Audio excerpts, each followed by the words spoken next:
Hola, ¿cómo estás? Bienvenido o bienvenida a esta clase. Today, I'm going to be teaching you about 10 everyday verbs that we use in Spanish all the time, but that behave like the verb gustar. So, our first one is encantar, which is very similar to gustar, but it means to love, whereas gustar would mean to like. So let's take a look at our first sentence. We have encantar, meaning to love or to be delighted by. This can also literally translate to enchant. Here we have the sentence, me encanta el café por la mañana. I love coffee in the morning. So here we have me, which is representing me, and this is what we call our indirect object pronoun. We have our verb encanta, meaning to love, and then we have our direct object, which in this case would be el café. Now, the reason that verbs that behave like gustar behave the way they do is because these objects are performing the action of enchanting or liking or pleasing to us. We are not performing these verbs. We are not doing the enchanting or the liking. The liking or enchanting happens to us. That's why I would say something like me encanta el café, because encanta is being conjugated based off of this noun, el café. It's in that third person form, right? El, ella, or usted.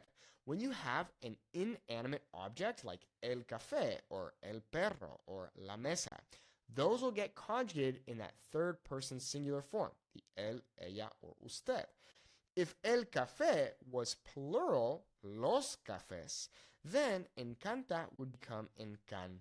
And we'll take a look at that in a second. Okay, so the coffee is enchanting to me, aka I love coffee. Okay? Número dos, interesar, meaning to interest. For example, a mí me interesa la historia mexicana.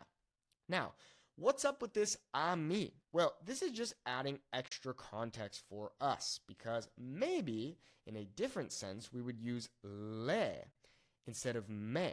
So let's say we're saying he is interested in Mexican history. I could say something like le interesa la historia mexicana. If I need extra context and I don't really understand what le encanta la historia mexicana means by itself, I can add something like a él, just so that we know we're talking about him, for example. So he loves Mexican history. But let's go back so we don't get confused. So we have a mí me, so me.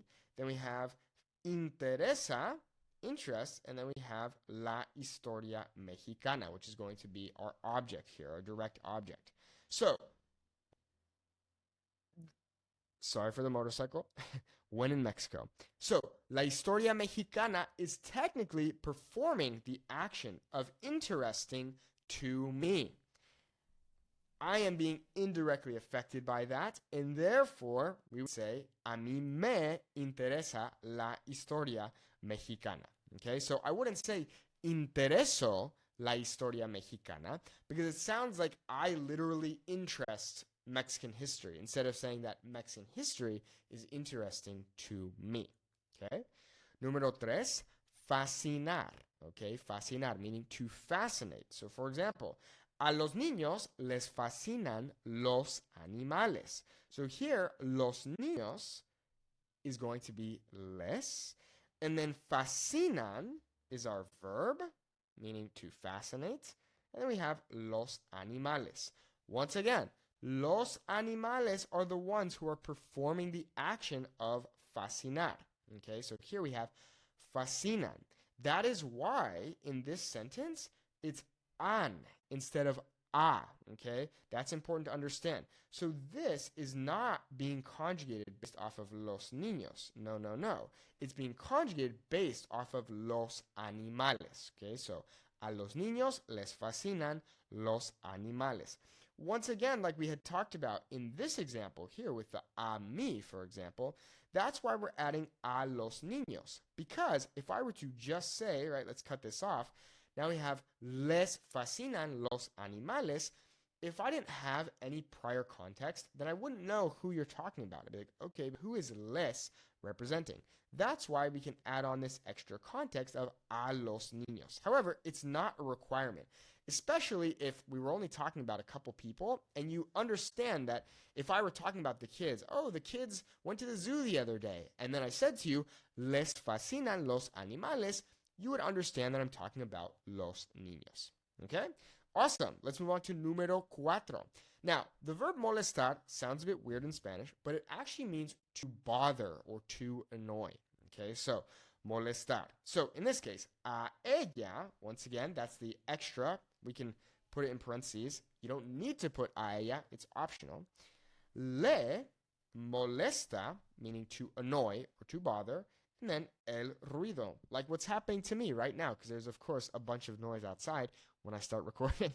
So, a ella le molesta el ruido. Once again, el ruido is performing the action of molesta. That is why I would not say molesto, right? Because then I would be performing that action. But in this case, el ruido is performing that action and it's indirectly affecting me. Remember, this thing, that le, is what we call the indirect object pronoun. All right, número 5. Importar, to matter or to care about. No me importa lo que digan. Here's our indirect object pronoun. Here's our verb. And here is, I suppose, our object, lo que digan, our direct object. So whatever it is that they say. What's going on with digan? Well, this is the subjunctive. The idea here is that this could be translated as to what they may say. It's not a guarantee that people are going to say things, but if they do say things, I don't care what they say.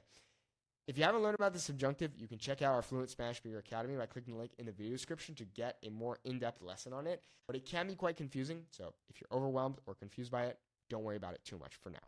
It was the last thing I learned in Spanish, so don't stress about it too much. Okay? So, no me importa lo que digan. So, lo que digan, in this case, would be considered that él, ella, usted, which is why we have importa instead of importan. Okay? So, no me importa lo que digan. Now, let's say you wanted to say, oh, it doesn't matter, whatever you want, right? Let's say you're saying, oh, I can go wherever. Where do you want to go eat? Oh, doesn't matter. Do not say, no me importa. Okay, do not say no me importa because it sounds a bit strong. Okay, it's better to say, for example, I'm just going to do this with my eraser. There we go. It's better to say just this, no importa. For whatever reason in Spanish, when we add on that me, it sounds a bit strong. No me importa. It's like I couldn't care less. Whereas no importa is just the regular way to say, oh, doesn't matter, whatever you want. Okay, so no importa is better there. Okay. Número 6, a tricky verb, quedar. Now, it can have a few different translations into English.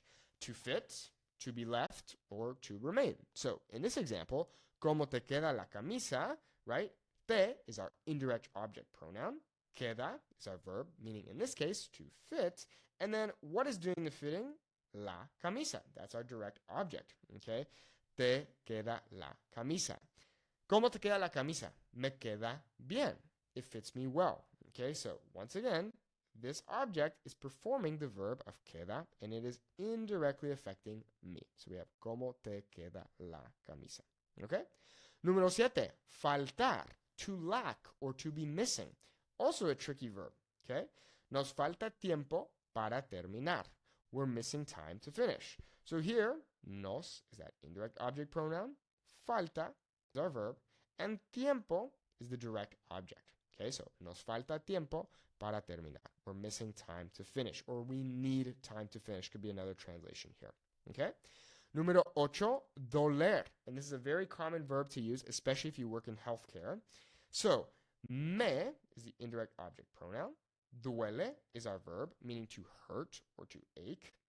And la cabeza is doing the action of hurting or aching to me. Okay, so it's almost like in Spanish it goes backwards in these examples. Okay, so la cabeza performs the action of aching to me. Okay, so me duele la cabeza, my head hurts. You would not say something like duelo mi cabeza because it sounds like you're saying I hurt my head on purpose. sounds weird. What you were trying to say is that something is hurting you. Obviously, you don't want it to hurt you, but it does hurt. So, me duele la cabeza, or me duele la rodilla. My knee hurts or aches. Okay? Número 9, parecer, meaning to seem or to look like. So, me parece una buena idea. So, me representing me, parece being our verb, and una buena idea being our direct object here. So, the idea is performing the action of seeming, which obviously sounds a bit odd, and then that happens to me. So, me parece una buena idea, okay? Me parece una buena idea. It seems like a good idea to me. You would not say parezco, which would be the I seem, right? Oh, I seem like a good idea. Doesn't make sense. We're going to say me parece una buena idea, okay? And finally, one of my favorites, I'm just going to use the eraser here, caer bien or caer mal. I'm going to move this over just a little bit. So, caer bien or caer mal. And careful with this one. Many students think that if I want to say that I like someone, I would use the verb gustar. But it's not necessarily the case. You can do it, but it has a different meaning, and we're going to take a look at that in a second. So, for example, me cae bien tu amigo. So, me representing me, and that's our indirect object pronoun. Cae being our verb, which actually comes from the verb caer, literally meaning to fall. And then we have tu amigo. Okay?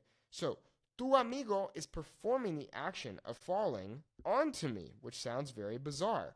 But in English, this would translate as I like your friend, or I get along with your friend. Now, careful, because if I were to say, for example, me gusta tu amigo, this sounds like I am saying I like your friend in a romantic way.